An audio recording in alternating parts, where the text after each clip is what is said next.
Latch the windows, lock the doors, and put the kids to bed. It's time for another episode of Tales from the Garage!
Okay, I'm back for another Tales from the Garage. Why did I do that opening? Well, with my singing bowl, I've got about 4 of these. And actually, this was just something that was here in my percussion box right there. And I was looking in there. And I am going to start pulling things off the shelf, I think, like this, and do a demonstration, or just show what's in the various storage bins of all these percussion instruments I have. And I've got 3 of these singing bowls in my bedroom, and or 2 of them, I guess maybe, and I didn't realize I had another one out here. And so I thought, instead of just showing it and, people not really knowing what it does, I thought I would just open with a little demonstration. Now, unfortunately, as I was, I don't know to what extent the microphone really picked up the singing bowl. But while I was doing it, my air conditioner ends up turning on, which made a very huge noise here. I don't know if it came out on the video or not. So, hopefully you don't hear that, but I think the air conditioning sound may have overwritten the sound of the singing bowl. I thought I'd do a demonstration of it. And so I'm here. Oh, you can hear dog barking. So it's early evening, about 7:30 here. And I'm back out in the garage to do another one of these. I just decided I've been really bad with emails and keeping in touch with my friends for the last week or so. I've just been kind of down, I guess. And I don't really have much to say. So I thought, well, this would be kind of my way to keep in touch a little bit. Is I'll just come out here and do another episode here. And this whole concept of coming out here in the garage and doing these videos has spurred me on to do, more of them than I would do if I was just doing them inside. And I also have a very fixed period of time to do these in terms of the seasons, not having heat or air conditioning out here really. The air conditioning you can get by without because I'm on the ground floor. Sun doesn't really hit in here to make it too disgustingly hot. Actually, right now it's about as muggy as it's been all year. But I just wanted to do a video tonight. But also realized I have a fixed period of time. I'm going to try at least to do 1 video a week, even though like today I really don't have much to talk about. And I want to go at least until October, at least until Halloween, which is my favorite time of year, my favorite holiday. At which point things would have gotten cooler, but probably not unbearable out here. So I'll definitely go to the end of October filming videos out here. November is very iffy. I seriously doubt I'd get to be able to do one a week in November. I'm hoping that, every once in a while in November, an unseasonably warm day will hit us, and I'll be able to come out here and do videos on those days, but it probably wouldn't equal one a week, I don't think. December, January, February is going to pretty much be out. And March is always very iffy, too. So, I just came up with this whole concept to film out here in, like, August, early August. So, it's kind of late in the year. I could have been doing these all along. And, but maybe just because I came up with the idea fairly late in the season makes me come out here and do more videos. I don't know. So I thought what I would talk about a little bit is not having a real big subject matter today. Maybe some recent now. Most of you folks know I haven't been working for almost 2 years now, so I haven't been spending much money. But when I get good buys or I can't pass something up, or something comes up cheap or whatever, I will pick things up. And I've actually bought a lot more than I should have, and I don't know where I put most of them, but the ones I pulled out are the ones that I did find that are recent purchases and things that I just couldn't pass up for various reasons.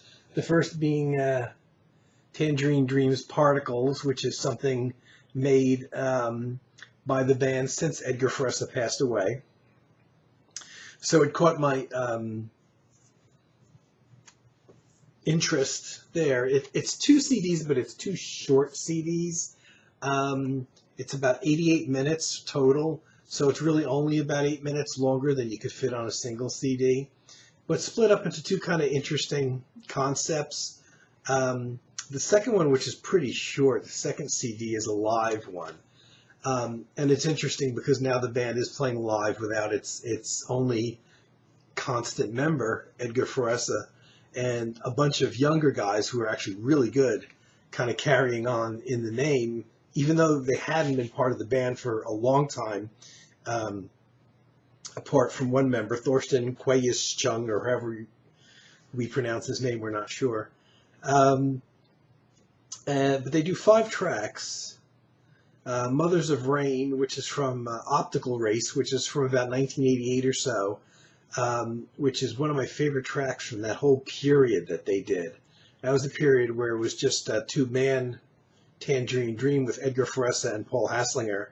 And I'm surprised that they chose to do this track, and I'm happy they did. So the musicians doing this track, or a lot of these tracks, none of them played at all on the originals. But the thing that I like about them is that it seems like they created the sequences from scratch that they're using, instead of using the same old sequences that like Edgar had been using for years. And the big problem in the later years I find with Tangerine Dream live albums, which most of them I don't buy anymore, I kind of stopped because it seems like a whole lot of the music was pre-sequenced, and they were playing over 90% pre-sequenced tracks. And a lot of the tracks sound identical to the studio versions, except not in as good fidelity because it's a live recording, but a lot of the stuff was pre-sequenced. And all the settings and all the changes and the tempos and everything were very exact and didn't seem to waver at all from the studio recordings, which really leads you to think that they're using a lot of pre-sequenced stuff, not just a simple sequencer part. But with this new band, I don't know if they are not using or don't have access to Edgar Fressa's old equipment or sequences or whatever. But in the case of something like Mothers of Rain, it seems like they went back and they created whatever sequences they do, whatever they do that's not live playing. It seems like the sequences were kind of recreated all over again, which makes it very interesting. So they do Mothers of Rain. Dolphin Dance and White Eagle, which is from the 1980s period. And they do 2 songs from Malia Cunha, which is a very, very recent album of theirs. It may have been the last one that Edgar played on, and they do 2 tracks from that, which has most of the members, or all 3 of the members of this band on that album, along with Edgar.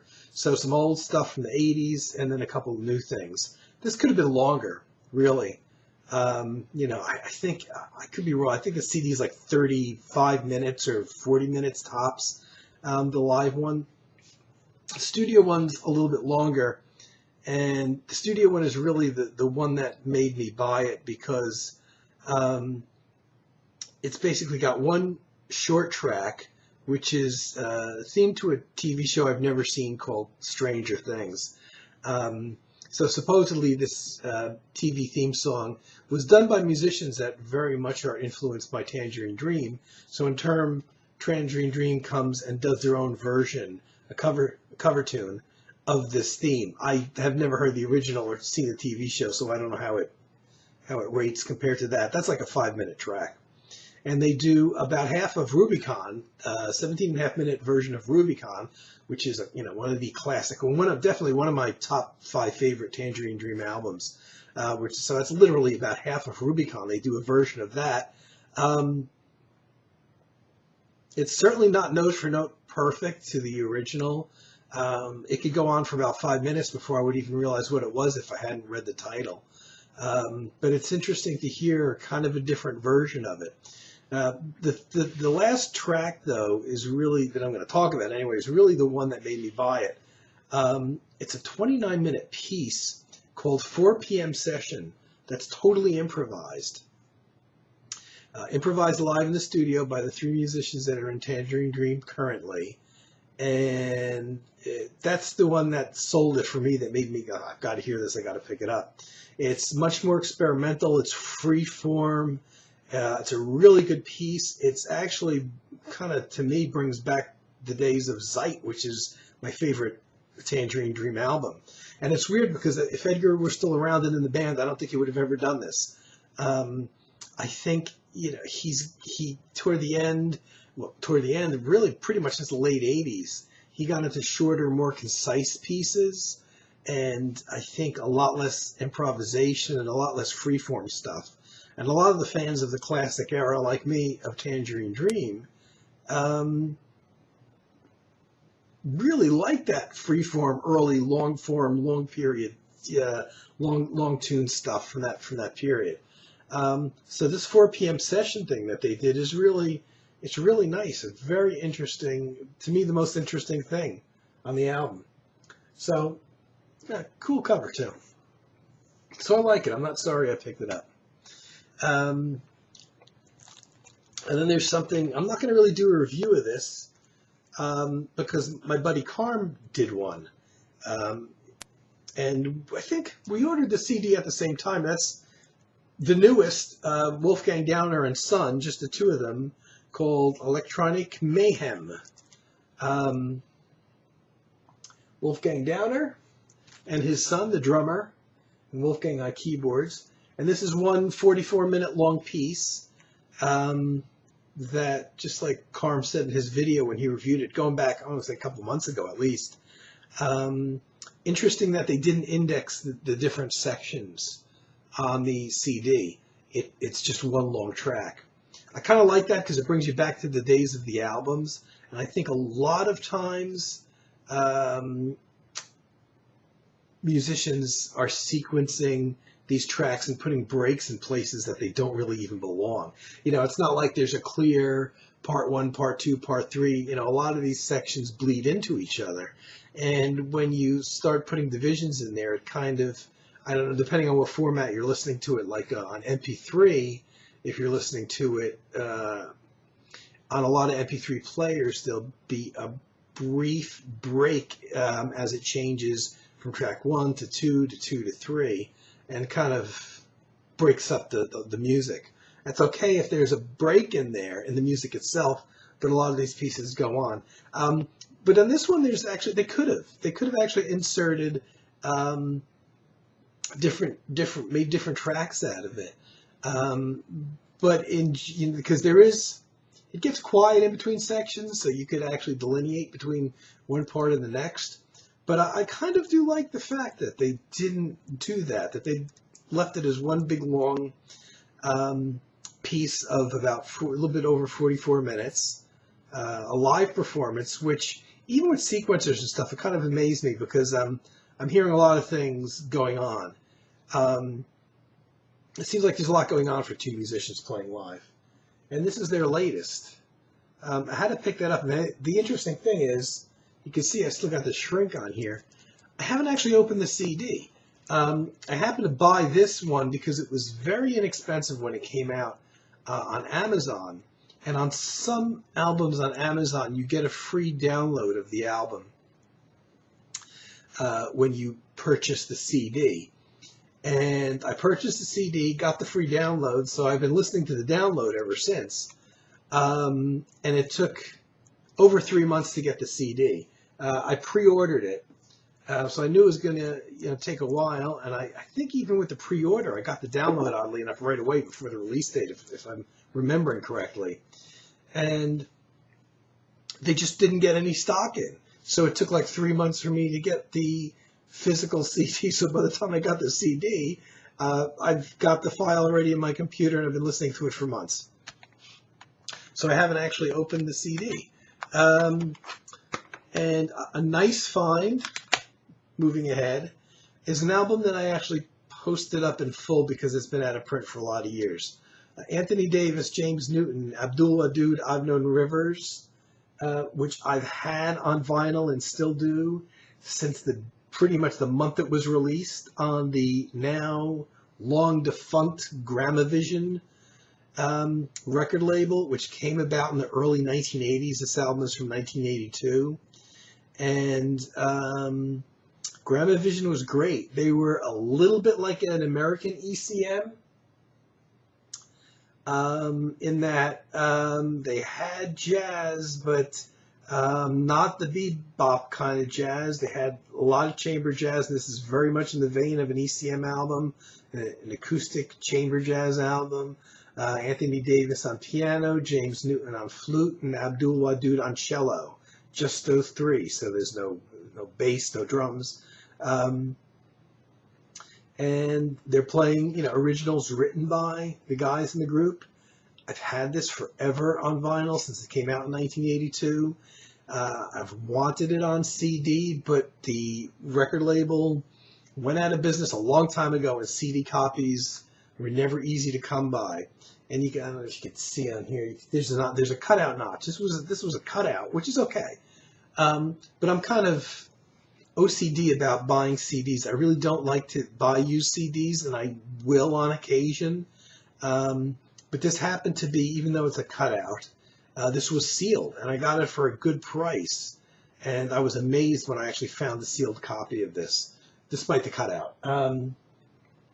So I had to jump on it when I did. It's one of those I've been looking at for a few years now, hoping to find a sealed copy that was within the budget of somebody who has no income, which is me. But when I start working again, I'm going to probably go crazy. There's a lot of stuff I got to buy. Here's an album, a various artists album called Cold Blue. Something that's been out for years on vinyl.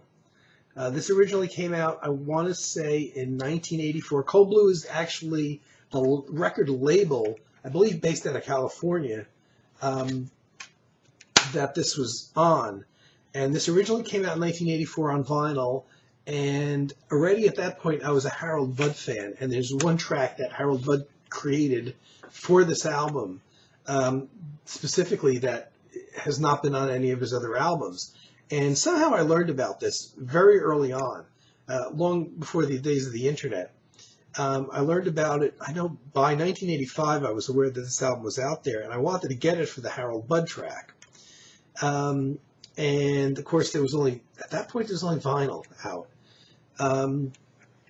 Pretty much just a year or two before CDs hit.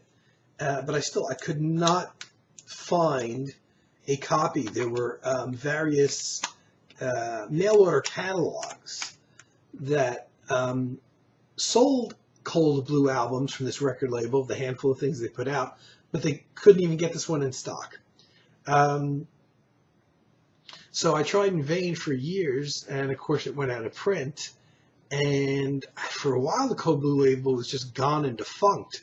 Something happened, and all of a sudden it sprung back to life again in the last couple years.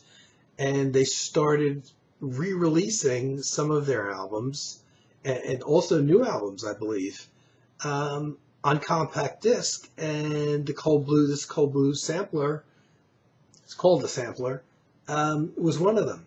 Now, I think all of the pieces on here are unique to this album. I know the Harold Budd piece is, but I believe all of the pieces are unique to it. And being that this is a CD reissue, they did include one new track that was not on the 1984 album. Now, most of the artists here I'm not familiar with, or I have heard their names, but not their works. Ingram Marshall does a piece on here, which I do have a couple Ingrid Marshall albums. And Daniel Lentz does a piece on here. And I also have a couple Daniel Lentz albums, record albums, not even CDs. Peter Garland is another guy that I heard of. I've never heard any music by this on here. Chaz Smith, Michael Byron, Jim Fox, David Mahler, Reed Miller, John Coolham, Rick Cox, Michael John Fink, and James Tenney are the other artists that appear on here. None of those other guys I know in the last batch. But certainly worth it for the Harold Budd album, and for the Harold Budd piece on the album. And and the other pieces are really good. And I was kind of afraid this was happening, and I can't remember who they are now. I'd have to go back and give them another listen. But now I know Ingrid Marshall, I know Daniel Lentz already, who do pieces on this. I get a glare out of there; it's a little hard. But there's some of the newer artists on here that I had not heard previously. These pieces really are exceptional. And I guess I went on YouTube and I took a look around to see if there's other pieces by these artists that appear on this album. And sure enough, there are. And I can't remember who it is, but one of the artists in particular is somebody who even builds their own instruments. They have this vast workshop where they build these metal instruments, sometimes these enormous things. And their recordings are comprised almost entirely just of these instruments that they built and created. Pretty incredible. And so I didn't want to get into more new artists whose stuff I have to have. And hearing those tracks from these new artists on YouTube that I caught, they're Cold Blue artists that have recorded albums for the label that are out there and available. And it's like, now I got to get this. So it unfortunately turned me on to new artists as well. But this is a good, if you like kind of, it's not really that far out there, but it's in the experimental mode. The Harold Budd piece, certainly fits in with the others in here. And a lot of folks would know probably Daniel Lentz and Ingram Marshall. So in that kind of new music, new composer world, certainly a worthwhile find. And this camera here, which is different than the one I have in my bedroom. I don't know how, it doesn't give me any time, so I have no idea how much time has passed since I started filming. So here's one by a group that I don't know how I came across it. It must have been, it was a suggestion that came from somewhere because I'm not familiar with the group. It's called the Delia Derbyshire Appreciation Society. Not to be confused with Delia Derbyshire, who was a real person, a very early electronic music artist from quite a long time ago. So it's a little confusing when a group names themselves after a real different person, but this is not Delia Derbyshire, but the Delia Derbyshire Appreciation Society. This is a really great CD. This is a new album that's probably come out within the last, probably in the last year. It's got, well, 2017 date on it. It's 2 synthesizer players, a very floaty electronic. And when I heard it, I thought I was hearing an early, probably like an early 70s to late 70s Hans Rodelius album. I think, it made me think of Hans Rodelius specifically and not Cluster so much. Maybe it's because I got into Rodelius before Cluster, or I just have more Rodelius's albums. But, that I find that Rodelius's albums, the early self-portrait albums, and his fairly well-known albums from, say, the 70s going into the late 70s, solo albums, do sound a little bit different than the albums he made with Mobius as Cluster. I think they're a little softer, maybe a little mellower in a lot of cases, not exclusively. But when I heard this, it made me think of a very well-recorded, laid-back, mellow, no kind of drum machine or anything Rodelius album. And the only negative thing I'll say about it is it's short, but that's a problem that I've noticed coming up with recent albums. I'm seeing a lot of albums coming out nowadays that are in the 40-minute range, 40, 44 minutes, 45-minute range. Whereas 10 years ago on a CD, you wouldn't see that. And I think we have the resurgence of vinyl to blame for it. I think in a lot of cases, even if these albums aren't coming out on vinyl, I think when the albums are being created, the thought is there that, yeah, we might release this on vinyl. So they're keeping the playing time down to something that would fit on a single vinyl album. Which is a little discouraging because, well, vinyl albums are very expensive now, but compared to vinyl albums used to be, when CDs first came out, a vinyl album was like $7.98 and a CD was like $13.98. So, your CDs haven't gone up so much in recent years in terms of price, at least for a domestic CD, only because I think they're losing ground commercially. And people are just downloading individual tracks, but I'm a little discouraged that these albums, especially this type of music, very floaty electronic keyboard music. It's excellent, but it's got 7 tracks. It's maybe 44 minutes, I think, and it kind of ends just as you're getting into it. It's 2 guys. There they are in their studio. One person who I had not heard of before, Harvey Jones, and the second guy I heard of, Gary Hughes.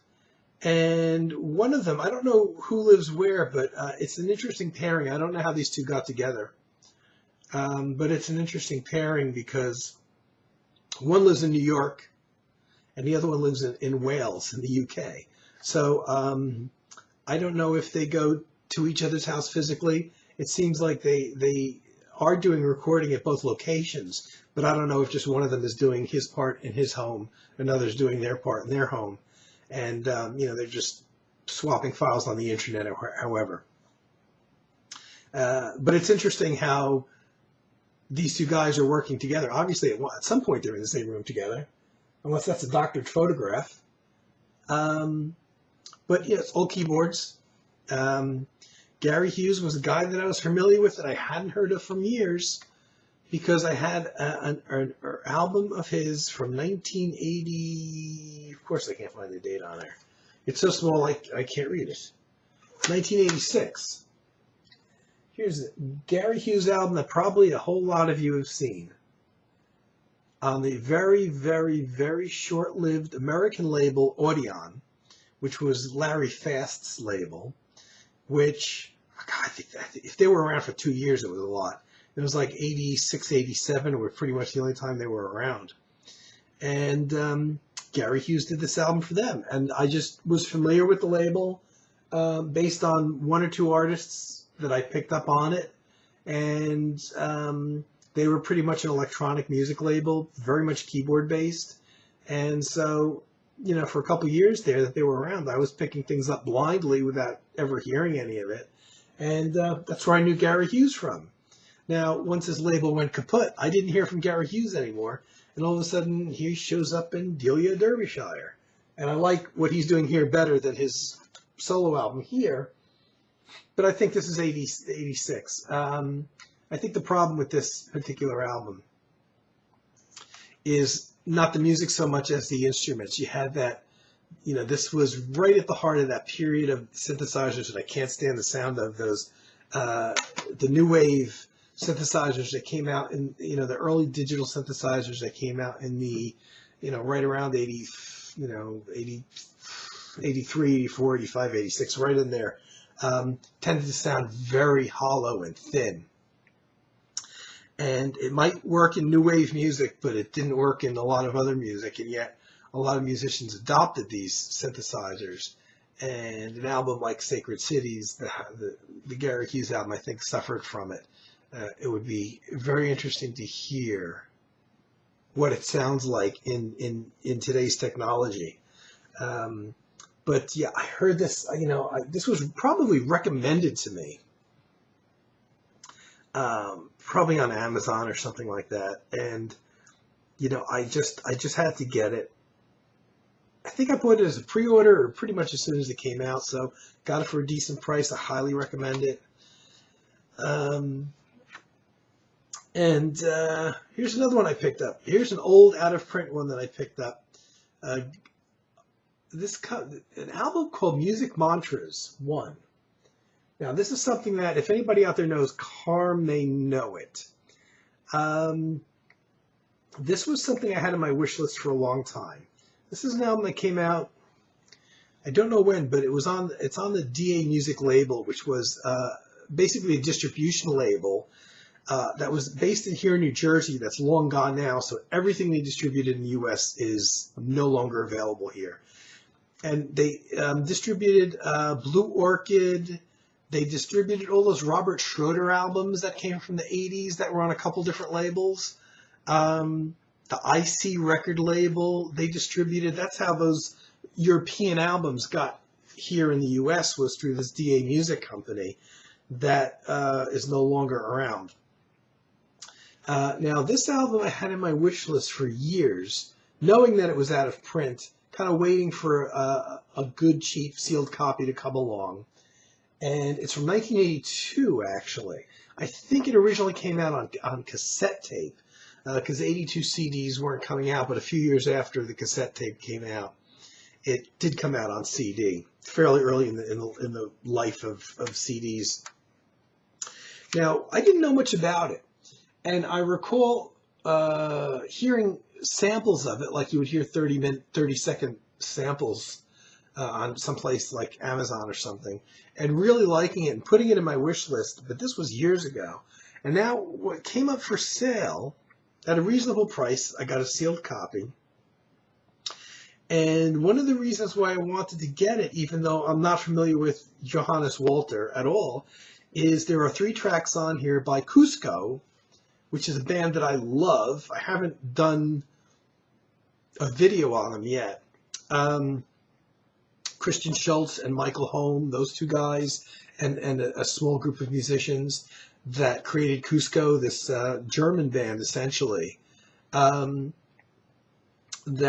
had I want to say they were around for a good 10, 15 years or so. They recorded a lot of albums.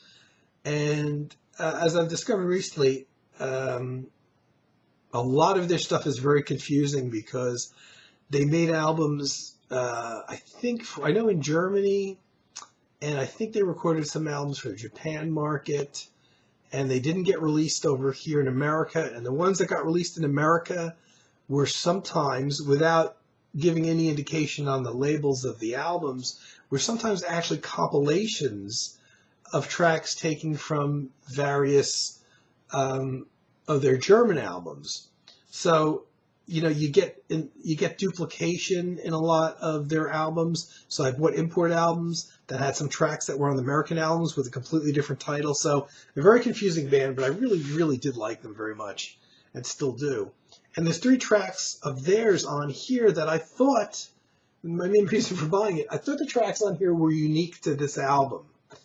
But as soon as I got the CD and I read the back of it, it says that the tracks from Cusco on here are taken from their 3rd and 4th albums, which would be their 3rd and 4th albums in Germany.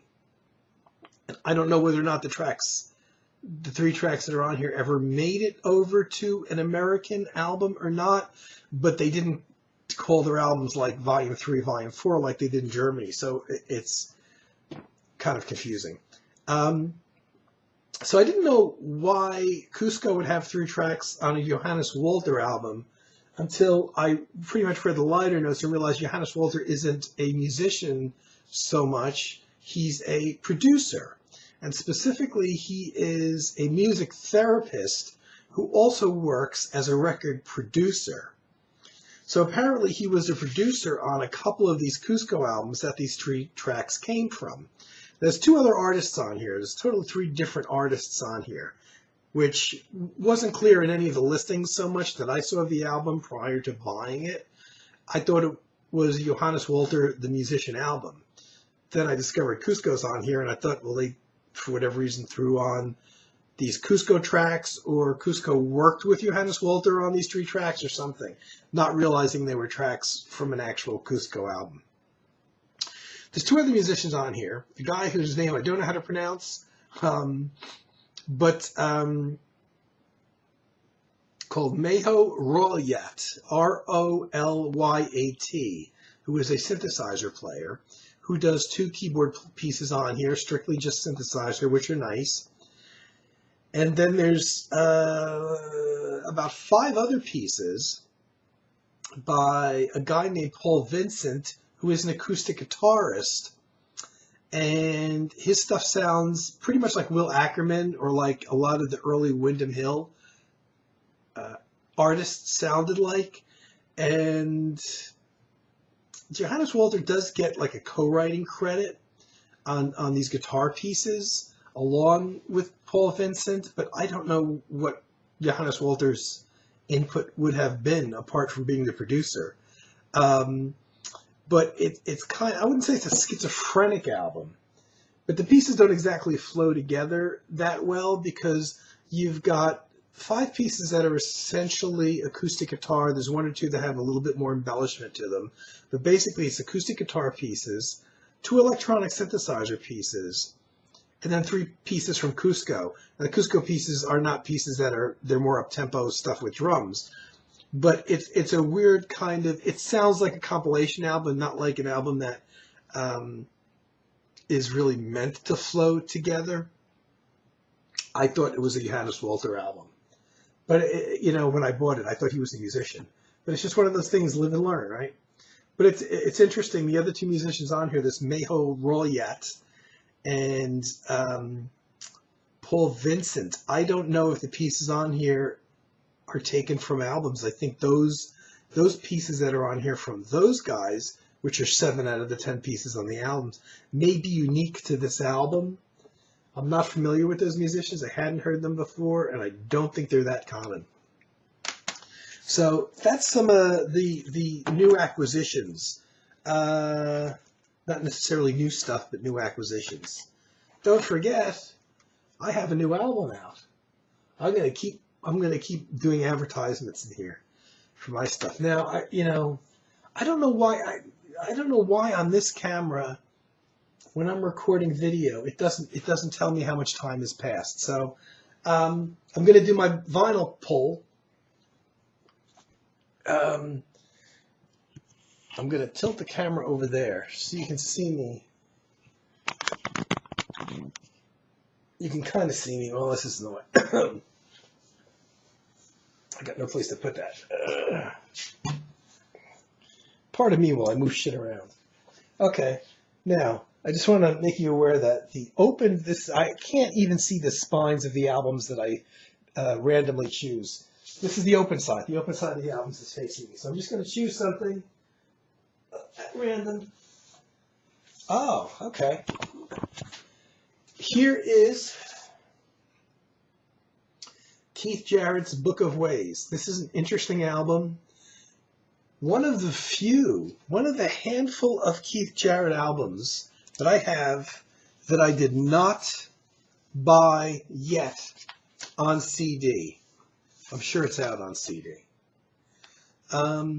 This is something that I could have. It's a double album set, recorded July 1986. So I'm a little surprised I didn't buy it on CD when it came out.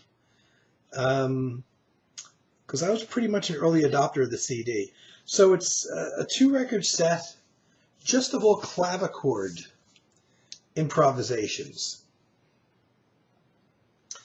It's interesting. It's not one of his must-have albums, or an album I would suggest to beginners or newbies. There's no band on here. It's just 2 full albums of his. It's probably a good hour, and at least an hour and a half to an hour and 40 minutes, I would guess, of him pretty much improvising on the clavichord, which is a very, if you hear the sound, you'll know it, is all I can say.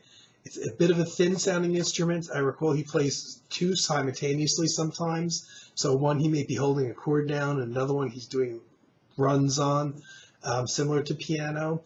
Very thin sound, very much an old-fashioned kind of sound.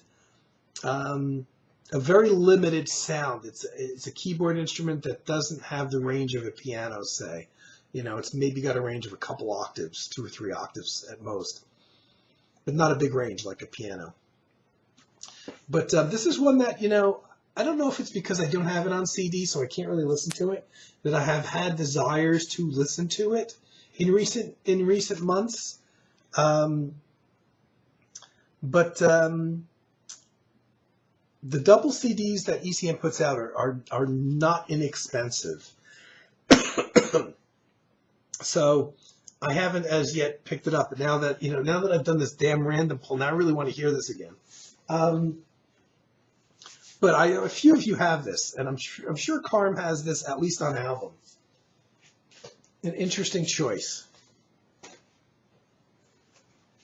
And like the other random pulls I've did, it seems like most of the random pulls I've done have been things that I recall buying, and I recall going in the record store, seeing that out. It was a new release. I was already, in late 86. That probably came out early 87, I'm guessing.